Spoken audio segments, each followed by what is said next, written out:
ආයුබෝවන් පොතපත YouTube නාලිකාවෙන් ඔයාලට තවත් වටිනා පොතක විස්තර අරන් එන්න තමයි මේ සූදානම් වෙන්නේ.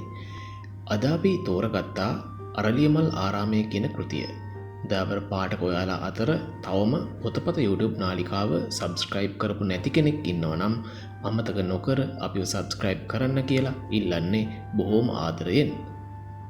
අපි මුලින්ම අරලියමල් ආරාමයේ කෘතිය ගැන සහ කතුවරයා ගැන මූලික විස්තර ටික කියලා ඊට පස්සේ කෘතියේ කතාව ගැන පොඩි ඉඟියකුත් ලබා දෙන්නම්. අරලියමල් ආරාමය කියන්නේ සිංහල භාෂාවෙන් රචනා වූ අතිවිශිෂ්ට නවකතාවක්. මෙම කෘතිය රචනා කරන්නේ ප්‍රවීණ ලේඛක ජයසේන ජයකොඩි ශූරීන් විසින්. කතුවරයා විසින් රචනා කළ පිච්චමා නම් නවකතා මාලාවේ එක නවකතාවක් තමයි අරලියමල් ආරාමයේ කෘතිය.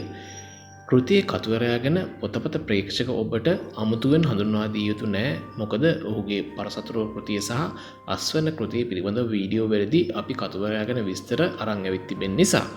ඒ වගේම මෙම රසවත් කෘතිය පිටු 238ක හා පරිච්ඡේද 16ක කෘතියක්. මේ වන විට වෙළඳපොළ මිල රුපියල් 520ක්. කෘතිය ප්‍රකාශයට පත් කරලා තියෙන්නේ දයාවංශ ජයකොඩි සමාගම විසින්. කෘතියේ ISBN අංකය තමයි දැන් ඔබ තිරේ දකින්නේ. එහෙමනම් අපි ඉක්මනින්ම කෘතියේ සාරාංශයක් වෙත යමු. අරලියමල් ආරාමයේ කෘතිය පිළිබඳව කතා කරන විට අපට නිතින්ම සිහියට නැගෙනවා බුදුන් වහන්සේ ජීවමානව වැඩ සිටි කාලයේ සිදු වූ සිදුවීම් කීපයක්. ඒ වගේම මෙම නවකතාව කියවන විට එම කතාව අපේ සමහර ගම්වල ගමහ පන්සල අතර තිබෙන සම්බන්ධතාවය පිළිබඳවත් සිහිපත් කරවනවා.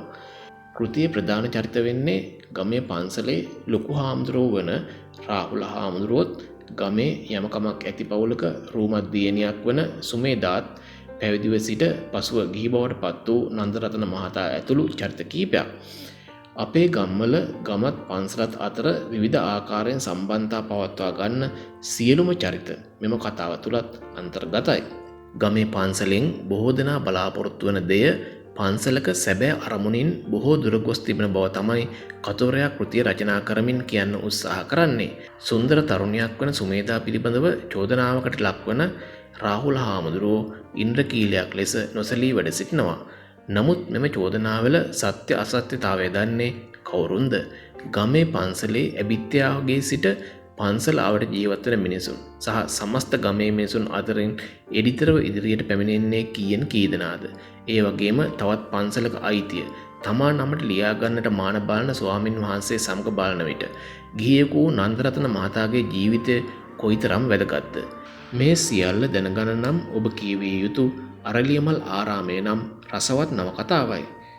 කතුවරයා මෙම කෘතිය තුළින් රට සමාජයේ අපට පිටතින් බැලූ විට නොපෙනෙන නමුත් සත්‍ය සමාජයේ යථාර්ථයක එක පැත්තක් පෙන්වා දී තිබෙනවා. කතුවරයාගේ අප මීට පෙර විස්තර රැගෙන ආ පරසතුරු කෘතිය වගේම අස්වැන්න කෘතිය වගේම තවත් රසවත් කතාවක් තමයි අරලියමල් ආරාමයේ කෘතිය.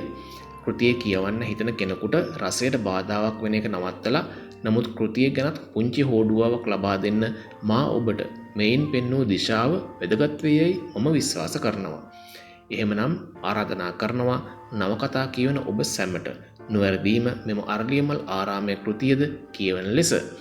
දයාබර මිතුරියනි, අද අපි ඔයාලට මේ වීඩියෝ එකෙන් මේ විදිහට විස්තර අරගෙන ආවේ අරලියමල් ආරාමය කියන රසවත් නවකතා කෘතිය පිළිබඳව විස්තර. ඉතින් ඔයාලත් තව තවත් මේ වගේ වටිනා පොත්වල විස්තර දැනගන්න කැමති නම් අමතක නොකර පොතපත YouTube නාලිකාව subscribe කරලා තියාගන්න කියලා කාරුණිකව සිහිපත් කරනවා. හමුවමු තවත් වටිනා කෘතියක විස්තර සමගින්. ජය වේවා ඔබට.